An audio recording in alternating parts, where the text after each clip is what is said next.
Boa noite, querido. Boa noite, queridos. Boa noite. Graça e paz.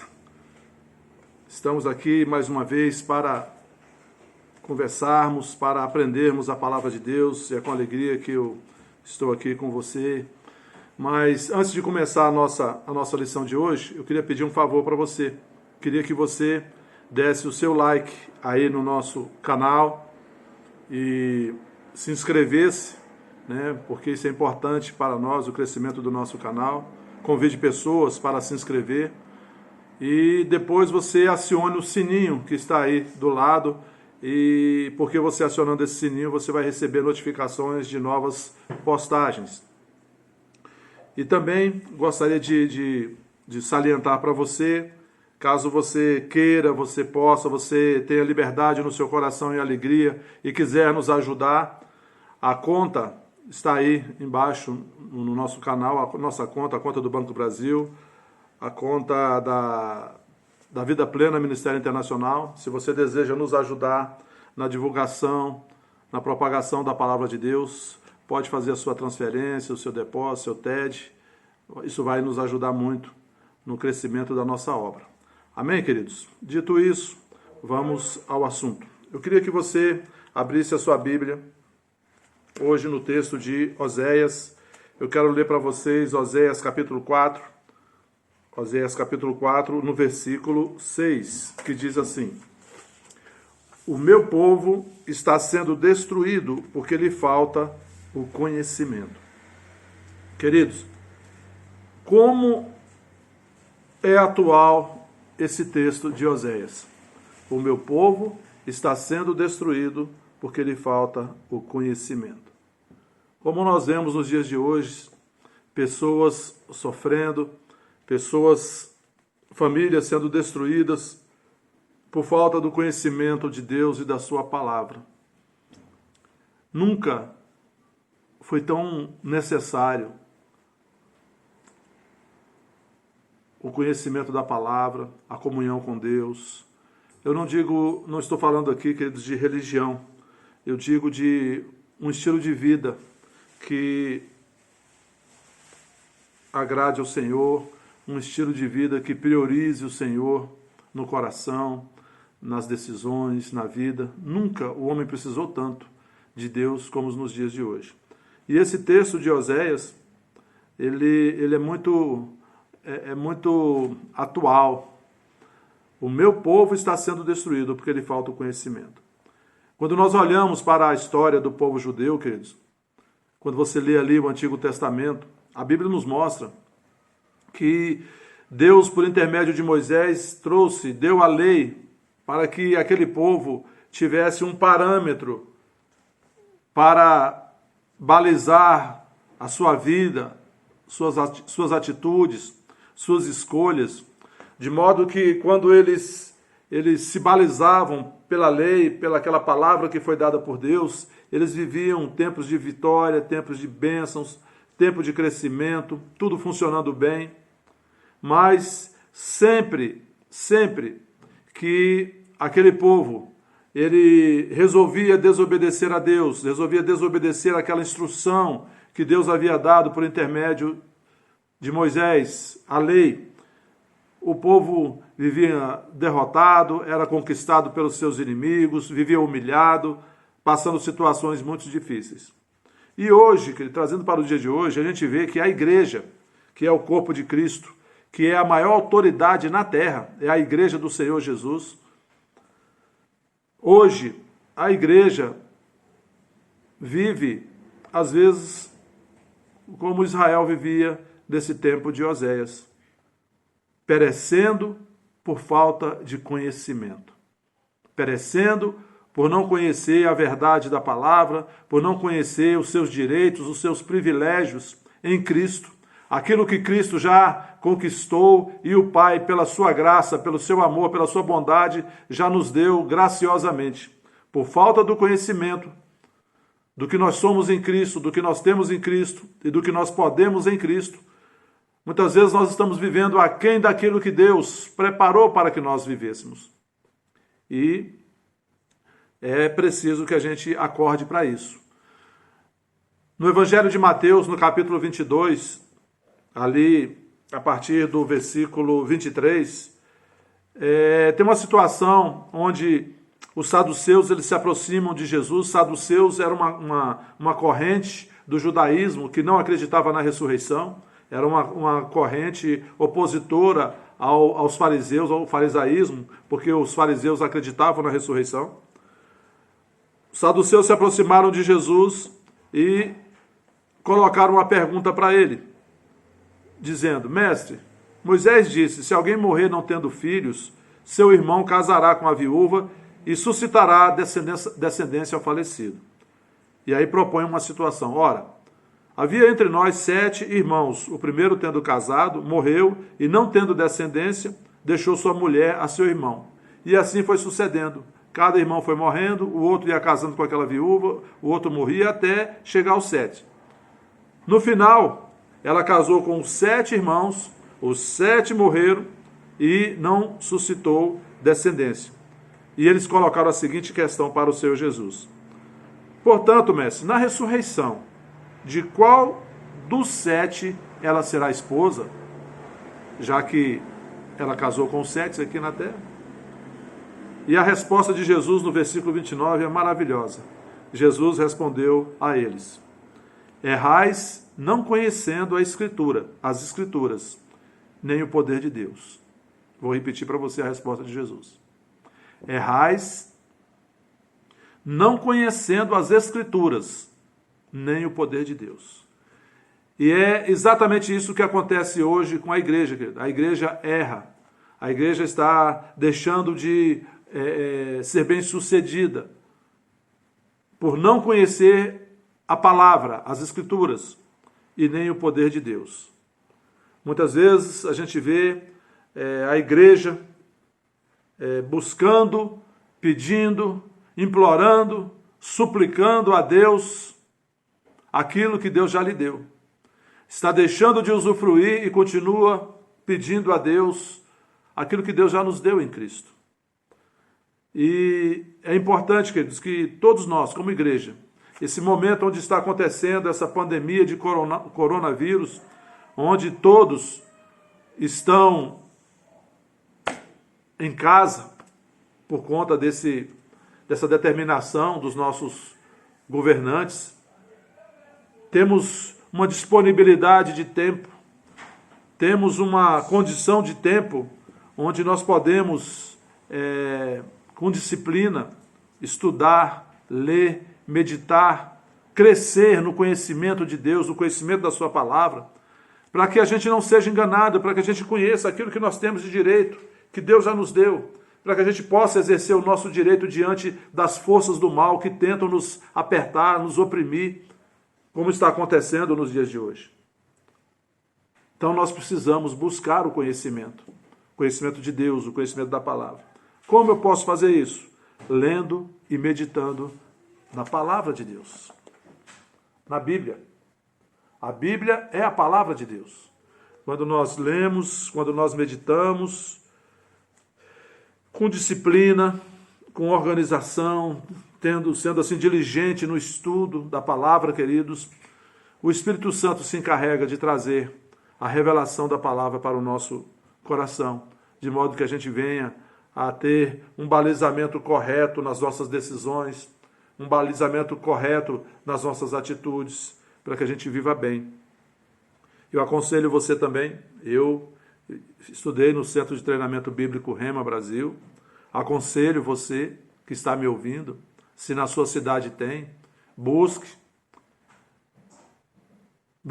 se matricular no Centro de Treinamento Bíblico Rema Brasil, estude a palavra. Lá é um centro de treinamento onde eles priorizam o ensino da aplicação da palavra. Você vai aprender como aplicar a palavra na sua vida e usufruir de tudo aquilo que a palavra pode te proporcionar.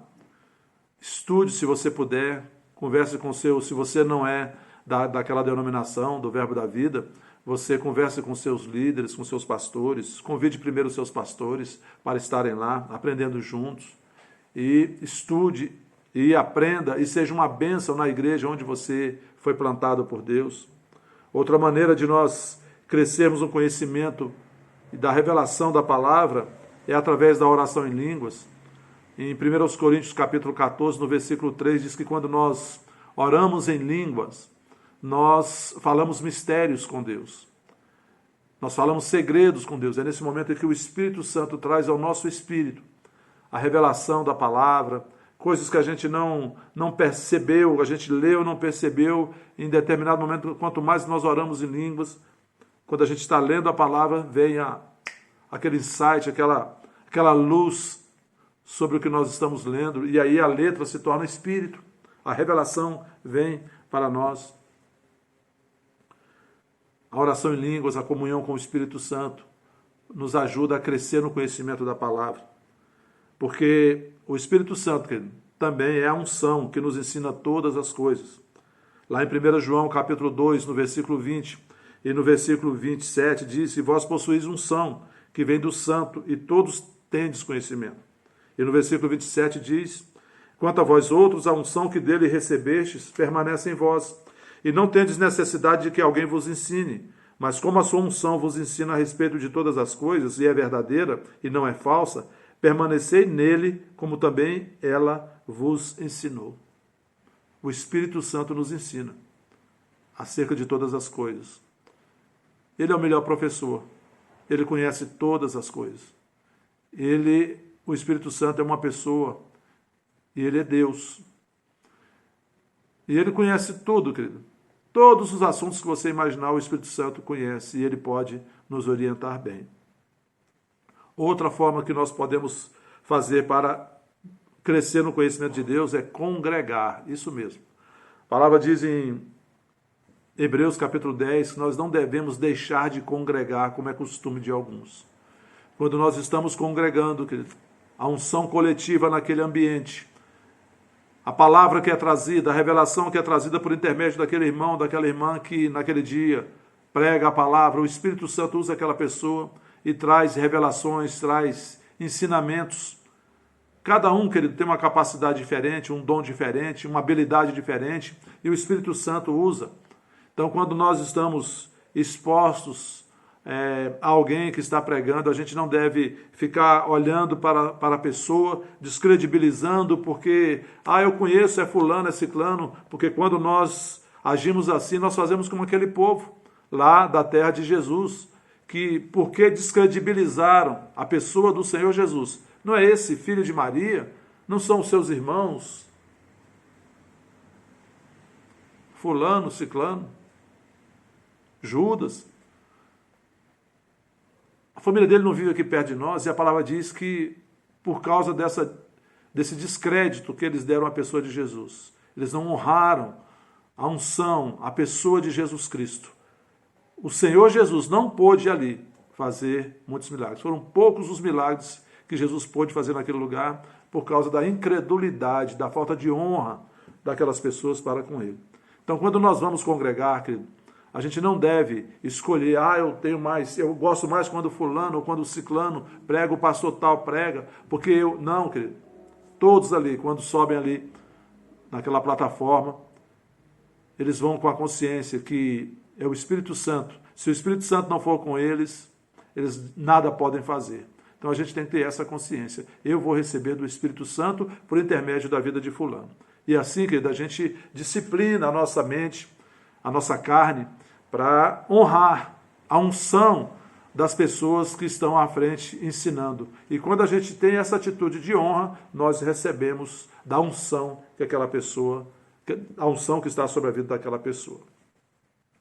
Outra coisa importante quando nós estamos buscando o conhecimento, importante a gente notar, é que o conhecimento do verdadeiro evita o engano pelo falso. Vou repetir para você. O conhecimento do verdadeiro evita o engano pelo falso.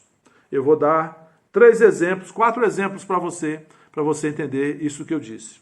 O conhecimento do verdadeiro evita o engano pelo falso.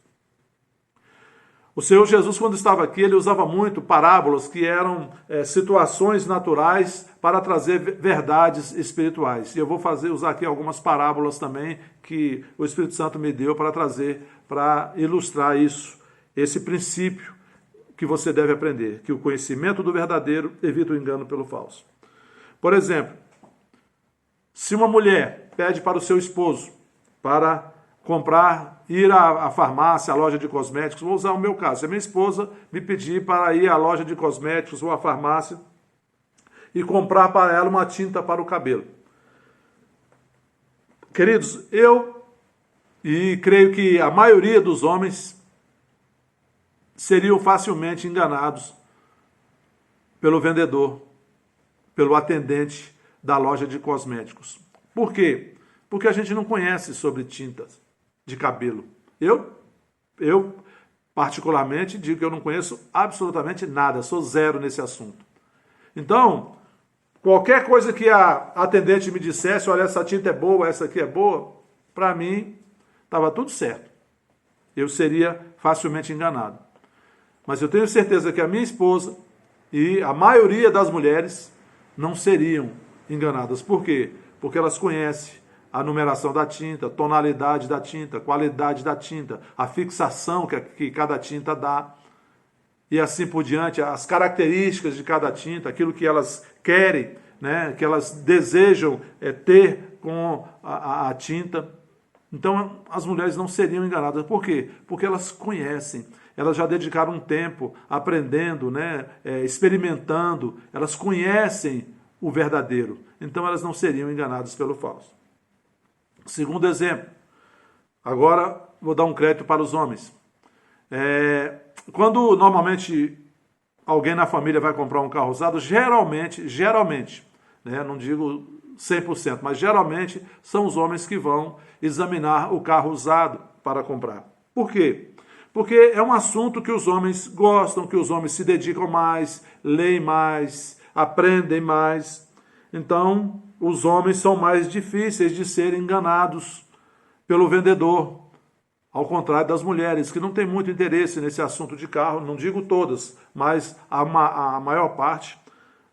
Então, elas não têm um conhecimento de detalhes, dos gatilhos que as pessoas fazem nos carros para passar. O homem não conhece quando o carro é original, quando o carro não tem nenhum defeito, quando foi batido ou não foi batido, se foi bem arrumado, se não foi, se está com algum barulho estranho no câmbio, no motor, alguma coisa diferente. O homem conhece porque ele dedica tempo a aprender essas coisas, então ele não é facilmente enganado. Pode ser enganado? Pode, claro. Às vezes o embuste é tão bem feito que pode enganar, mas a maioria dos homens não são enganados nesse assunto. Por quê? Porque eles conhecem bem o assunto. Então, o conhecimento do verdadeiro evita o engano pelo falso. Terceiro exemplo que eu vou usar para vocês. Eu trabalhei muito tempo, eu trabalhei 15 anos no Banco do Brasil. Eu entrei no Banco do Brasil com 14 anos como menor estagiário em serviços gerais e fui galgando posições, fazendo os concursos dentro do Banco do Brasil, galgando posições, e fui assumindo outros cargos a partir dos 18 anos, quando eu passei no concurso, e assim fiz uma carreira no Banco do Brasil durante 15 anos. Nesse tempo que eu estive trabalhando no Banco do Brasil, em certa oportunidade eu fui trabalhar como caixa executivo, aquela pessoa que atende ali o cliente que vem sacar um cheque, fazer um depósito. Naquele tempo, até pegar talão, pagar títulos, a gente que atendia. Hoje já tem as máquinas que fazem uma boa parte do serviço que os caixas faziam, né? Mas para que você pudesse exercer essa função de caixa executivo no Banco do Brasil, você tinha que fazer um curso, o curso CAEX. Nesse curso CAEX, o Banco do Brasil tinha duas matérias, tanto o CAEX quanto o COORD, os dois eu fiz. O CAEX era para o caixa executivo, o COORD era para aquela pessoa que coordenava, que chefiava os caixas ali, que ficava orientando e trazendo decisões que às vezes o caixa tinha dúvida de como fazer, então tinha o coordenador de bateria. E nesses cursos tinham duas matérias que eram interessantes. Uma era a grafoscopia. O que é grafoscopia? A gente estudava a forma como aprendia como identificar uma assinatura falsa ou uma assinatura verdadeira, a partir do padrão. Quando a pessoa ia ao banco e abria uma conta corrente, ela assina um cartão de autógrafo. Então a gente chama aquilo de assinatura padrão, é o padrão daquela pessoa. E essa assinatura ficava arquivada ali na bateria dos caixas.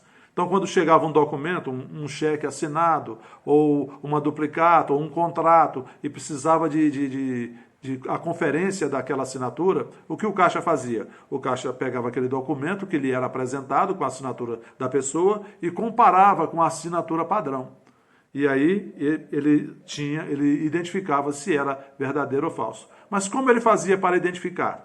Ele sabia identificar a partir da assinatura padrão, porque a gente aprendia os detalhes que envolviam a escrita da pessoa.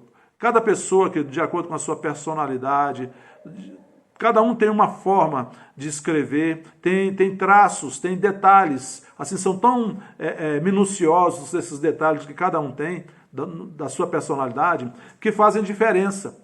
Então, se eu faço a minha assinatura, eu tenho traços da minha personalidade, a forma como eu entro, quando eu começo a minha letra, como eu desenvolvo, alguns traços de algumas letras, como eu faço um A, como eu faço um E. Cada traço que eu faço ali, trazem ali um traço da minha personalidade. E aquilo é repetitivo na pessoa. Quando uma pessoa diferente vai imitar, ela tem dificuldade e ela não faz de acordo. Ela passa os detalhes, as minúcias, ela passa desapercebido. Na aparência, assim, a grosso modo, parece que é igual, mas uma pessoa que é experiente, que sabe identificar, que sabe analisar detalhadamente, minuciosamente o padrão e a outra assinatura que é apresentada, ela sabe identificar quando é verdadeiro ou quando é falso.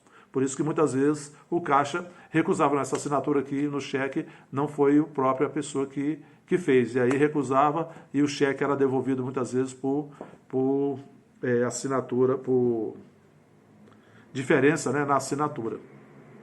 Outra coisa que a gente aprendia também nesse curso era a identificação de cédulas, porque o caixa, naquele tempo a gente contava muito o depósito e ele precisava identificar a cédula falsa de uma cédula verdadeira, porque se ele acolhesse o depósito de uma cédula falsa, isso traria prejuízo para ele, porque ele teria que repor ao final, na conferência do dia, se aquele dinheiro fosse identificado como falso e ele acolheu, ele teria que arcar com aquele prejuízo. Então o caixa era ensinado a identificar. Como que ele identificava uma cédula falsa? Conhecendo a cédula verdadeira. Ali nos estudos, no Centro de Treinamento do Banco do Brasil, a gente debruçava sobre cada cédula e via os detalhes de cada cédula, como foi feito, como foi planejado desde o Banco Central até a execução daquela cédula pela Casa da Moeda. Então a gente ia aprendendo os detalhes de textura, de tinta, de marca d'água e assim tantos outros detalhes que cada nota tinha, de modo que quando uma nota aparentemente verdadeira nos era apresentado, o caixa ele sabia, porque ele conhecia muitos detalhes da nota verdadeira que aquela nota falsa não apresentava, muito embora a sua aparência levasse a entender que fosse verdadeira e daí enganar muita gente que não tinha o conhecimento. A gente via que o falsário, geralmente, ele pega essas notas falsas, eles davam entrada nelas em postos de gasolina, em farmácias, em padarias, em mercados, em locais de muito movimento e principalmente de pessoas que não tinham o conhecimento de como identificar. Eles não davam entrada nessas notas em bancos, porque os bancos tinham pessoas preparadas, né, que conheciam, né, detalhes da verdadeira, conheciam minuciosamente a verdadeira e não seriam facilmente enganados. Essa é a terceira situação que eu coloco para vocês, que o conhecimento do verdadeiro evita o engano pelo falso. E o último exemplo que eu quero dar para vocês é o exemplo do Senhor Jesus, que está lá em Lucas capítulo 4 e Mateus capítulo 4. Nós conhecemos quando o diabo ele vem tentar o Senhor Jesus, 40 dias o Senhor no deserto, jejuando, sem beber nada, sem comer, 40 dias com fome, com sede. E o diabo, a primeira coisa que o diabo fala com ele é: se és o Filho de Deus, diga para essas pedras que se transformem em pão e mata a tua fome, você está com fome, rapaz. E Jesus diz o que para ele? Nem só de pão viverá o homem, mas de toda palavra que procede da boca de Deus. O diabo tenta novamente, e novamente, 3 vezes, e o Senhor Jesus responde com a palavra.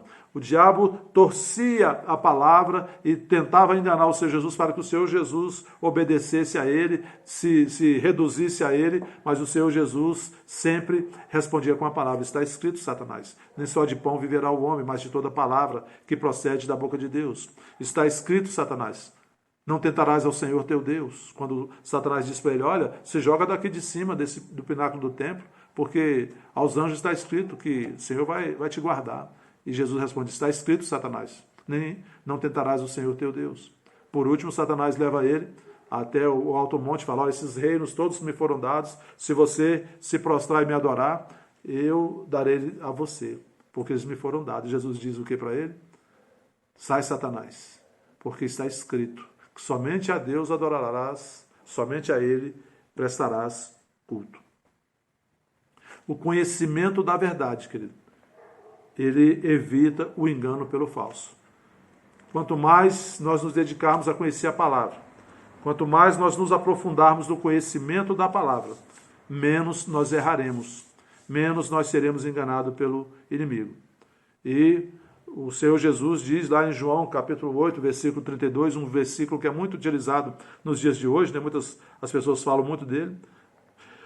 E conhecereis a verdade, e a verdade vos libertará. A Bíblia, querida, a palavra de Deus diz que o conhecimento da verdade é que liberta. O conhecimento da verdade. E se nós vivenciarmos essa verdade nas nossas vidas, nós vamos ver diferença em todas as áreas da nossa vida. Amém? Por isso nós precisamos de ter uma disciplina diária, de leitura, de meditação, de conhecimento. Amém, queridos?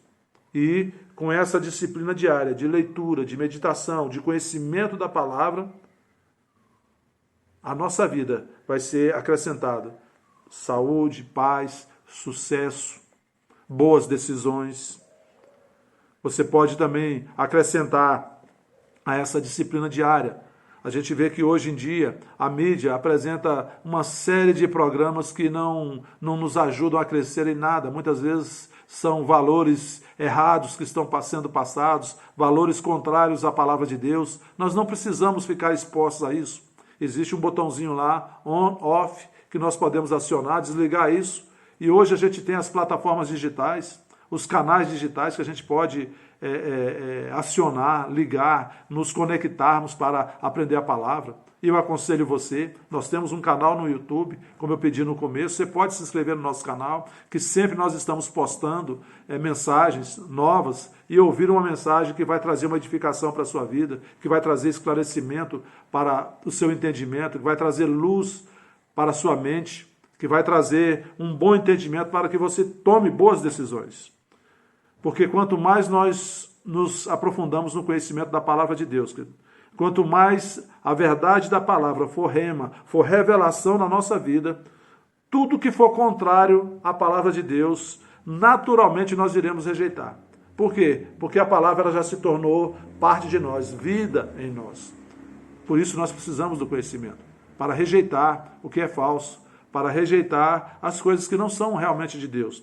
A gente vê que quando Jesus, no Antigo Testamento, o povo não tinha a revelação da palavra, eles não eram nascidos de novo, eles atribuíam tudo, tanto as coisas ruins quanto as coisas boas, eles atribuíam a Deus.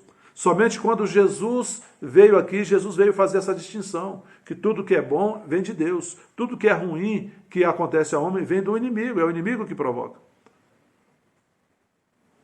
E nós precisamos ter esse conhecimento para que a gente não atribua a Deus coisas que Deus não está fazendo e nem quer que a gente viva, que a gente sofra. Amém, queridos? A Bíblia diz que o justo viverá pela fé. Está lá em Abacuque 2, versículo 4, em Romanos 1, 17, e Gálatas 3, 11, e Hebreus 10, 38. Fé, querido, é o firme fundamento das coisas que se esperam.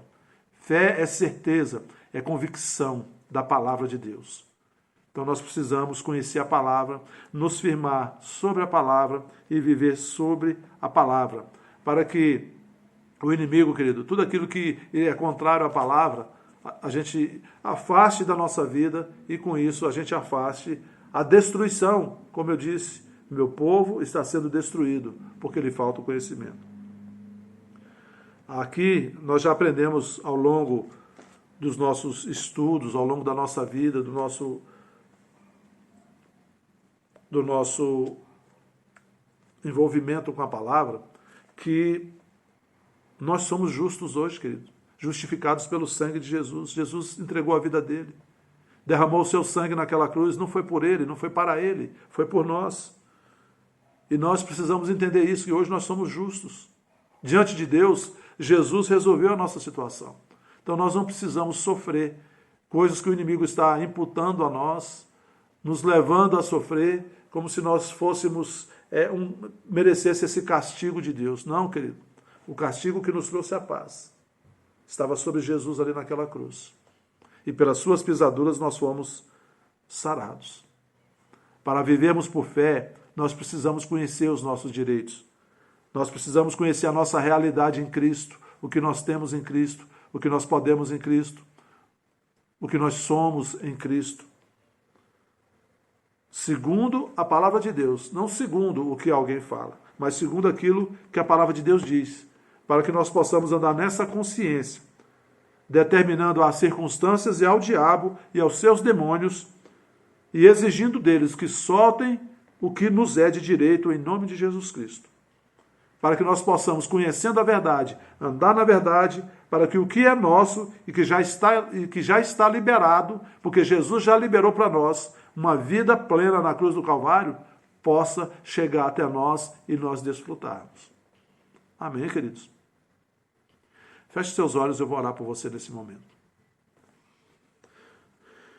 Pai, em nome de Jesus, eu te agradeço pela tua palavra, a tua palavra é a verdade. Pai, eu te agradeço porque a tua palavra nos instrui, é lâmpada para os nossos pés e luz para o nosso caminho. Te agradeço, Pai, por este tempo que estamos aqui expostos à tua palavra, entendendo, Pai, que nós precisamos crescer no conhecimento da tua palavra, no conhecimento do Senhor, para que nós não sejamos, Pai, enganados e destruídos pelo falsário, pelo inimigo que mente, que tenta nos enganar com as suas mentiras, com as suas ilusões. Jesus diz em João 8 que o diabo é o pai da mentira, sempre viveu na mentira e nunca se firmou na verdade, e nós não temos parte com ele. Pai, muito obrigado porque a tua palavra nos instrui, a tua palavra nos orienta, a tua palavra, Pai, é o firme fundamento das nossas vidas. Muito obrigado, Pai, eu te agradeço no nome de Jesus Cristo pela tua palavra.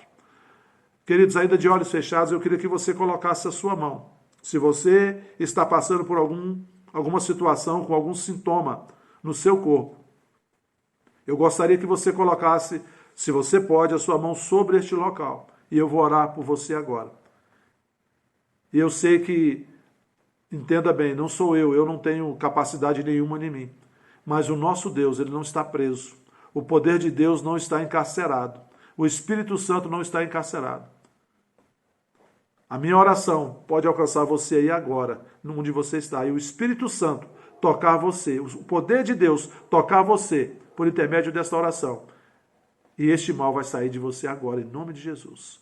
Coloque a sua mão e feche seus olhos. Pai, em nome de Jesus, eu te agradeço, Pai, porque na cruz do Calvário, Jesus Cristo levou os nossos pecados, levou as nossas enfermidades, ele pagou o preço do nosso perdão, da nossa salvação, ele pagou o preço, Pai, da nossa cura, para que nós pudéssemos usufruir da cura divina.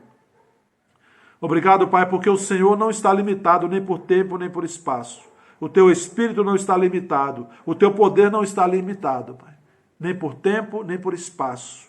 E neste momento, na autoridade do nome de Jesus, o nome que foi dado à igreja do Senhor Jesus nessa terra, eu ordeno agora que todo mal sobre a vida dessa pessoa que está assistindo esse vídeo saia agora, em nome de Jesus, fora do corpo dessa pessoa.